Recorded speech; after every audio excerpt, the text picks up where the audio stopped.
Zachary Levi here, again for the final time, back full circle in Redwood City. Behind me, inside, critics and fans alike are getting some hands-on experience, an hour's worth of gameplay of pre-release code. Simultaneously, the studio dev team is hard at work crunching, optimizing, and polishing all the last little bits of code for what we will all come to know and love as the new Tomb Raider. It's a culmination of everything, and the clock is ticking. These are the final hours of Tomb Raider.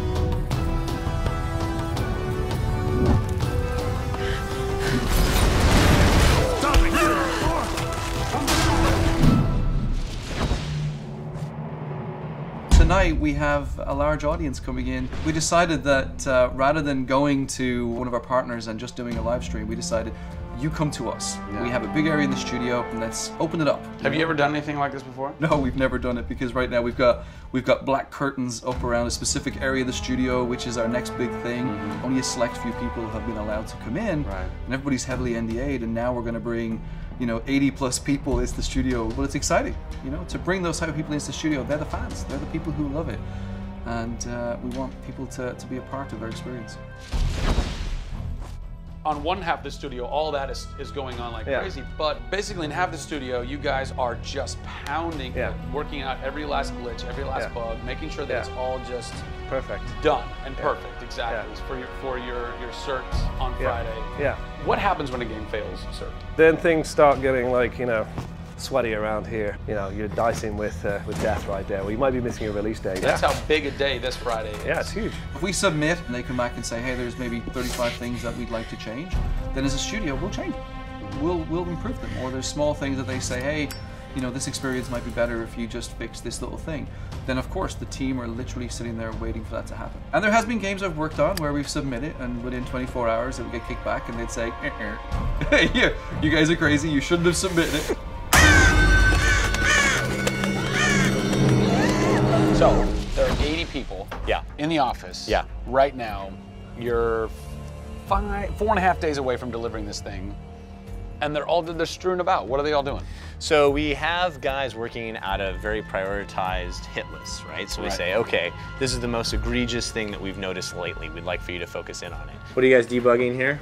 Looking at some menu transitions. Oh yeah, we want to make sure everything feels snappy all the time. Menu transitions, if I had a nickel for every time. One of the toughest things with Lara as a character is her hair.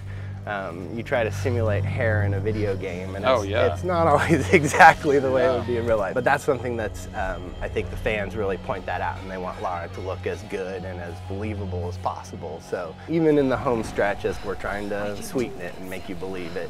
So I spend a ton of time playing the game. So while everybody else is busting their butts trying to make it work, you're having fun.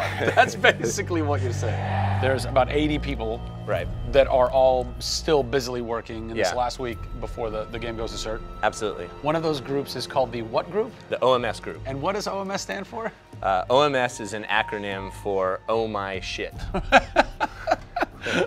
And what does that mean exactly? When you're into the high octane moment, the only response that we were challenging the team that it could come back with was, I would exclaim, oh my shit, that's awesome, right? Like, I couldn't even cuss properly. It could have been the OMHG, the oh my holy god team. Yeah. But oh my shit, oh my shit, it resonated. So many companies focus on the explosions, and we love explosions. I mean, there's plenty of them in the game. But it's also about sometimes that implosion moment, that time where you actually feel like you're part of that. We have an early example in the scavenger den, very early in the game, where the camera is about 6 inches from the back of her head as she's in this claustrophobic moment as the ceiling gets lower and lower and the water gets higher and higher and her torch, you're worried, is it going to go out? And as you suck in for that moment, if it's resonating with people, as we've seen it resonate here, you actually watch people who are claustrophobic kind of lean back in their chair a little and kind of react, and that's exactly what an OMS team is about.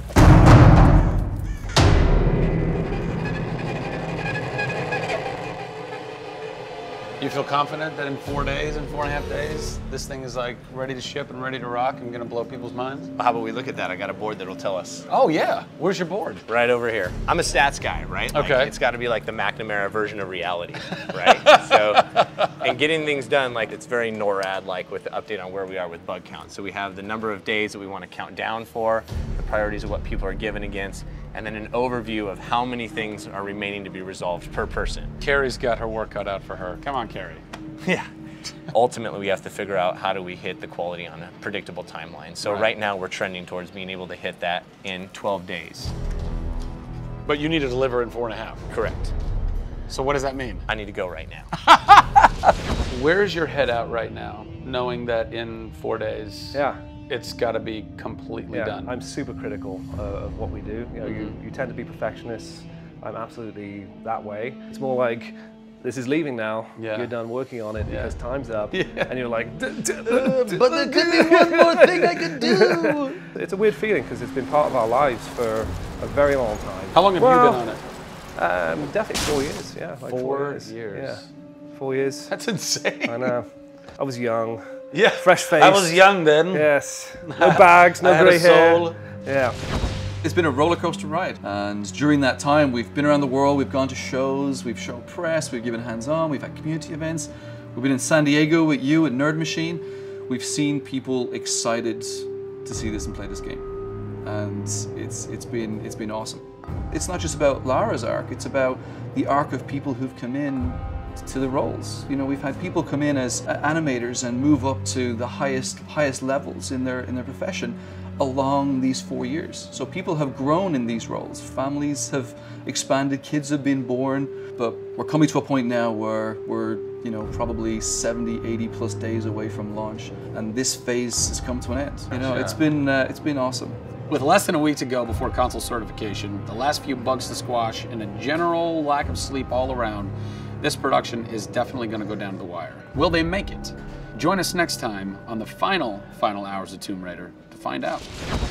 Pre-order today and receive an Amazon exclusive Final Hours edition, which includes an art book and in-game aviatrix skin. You'll also receive the Shantytown multiplayer map. Plus, get access to the Tomb Raider scavenger hunt, where you can unlock DLC and win great prizes, such as a life-size Lara statue, an ATV, and a trip to Fiji. Pre-order Tomb Raider now.